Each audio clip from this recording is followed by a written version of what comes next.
ഒരു കാലത്ത് വടക്കനാട് മേഖലയിലെ ജനങ്ങളുടെ പേടി സ്വപ്നമായിരുന്ന വടക്കനാട് കൊമ്പൻ ഇന്ന് ആ മേഖലയിലെ ജനങ്ങൾക്ക് താങ്ങായി തുണയായി കാവലിനുണ്ട്.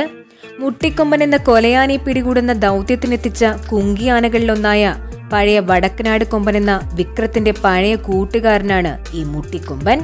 മുൻപ് സുൽത്താൻ ബത്തേരി വടക്കനാട് മേഖലയെ വർഷങ്ങളോളം ഭീതിയുടെ മുൾമുനയിൽ നിർത്തിയവനാണ് വിക്രം എന്ന കൊമ്പൻ.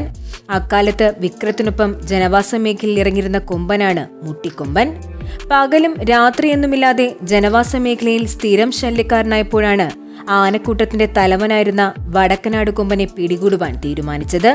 1 വർഷത്തോളം ആനക്കൂട്ടിൽ നിർത്തി മെരുക്കിയാണ് വടക്കനാട് കൊമ്പനെ മിടുക്കനായ ഒരു കുങ്കിയാനയാക്കി മാറ്റുവാൻ സാധിച്ചത്. മുമ്പ് നടന്ന PT-7, അരിക്കൊമ്പൻ, തണ്ണീർക്കൊമ്പൻ എന്നീ ആനകളെ പിടികൂടുന്ന ദൗത്യത്തിലും വടക്കനാട് കൊമ്പൻ എന്ന വിക്രത്തിന്റെ പങ്കുണ്ടായിരുന്നു. വിക്രത്തിനോടൊപ്പം മുട്ടിക്കൊമ്പൻ ദൗത്യത്തിനെത്തിച്ച പ്രമുഖ എന്ന മോഴ ആനയും നല്ല കുങ്കി പരിശീലനം ലഭിച്ച ആനയാണ്. കഴിഞ്ഞ ഒരാഴ്ചയായി ദൗത്യസംഘം വടക്കനാട് മേഖലയിൽ മുട്ടിക്കൊമ്പൻ വരാൻ സാധ്യതയുള്ള മേഖലകൾ കേന്ദ്രീകരിച്ച് ആനയ്ക്കു വേണ്ടി തിരച്ചിൽ നടത്തുന്നുണ്ടെങ്കിലും ഇതുവരെ മുട്ടിക്കൊമ്പനെ കണ്ടെത്താൻ സാധിച്ചിട്ടില്ല. പലപ്പോഴും ദൗത്യസംഘത്തിന്റെ സാമീപ്യം തിരിച്ചറിയുന്ന കൊമ്പൻ ഉൾക്കാട്ടിലേക്ക് ഓടി മറയുകയാണ് പതിവ്.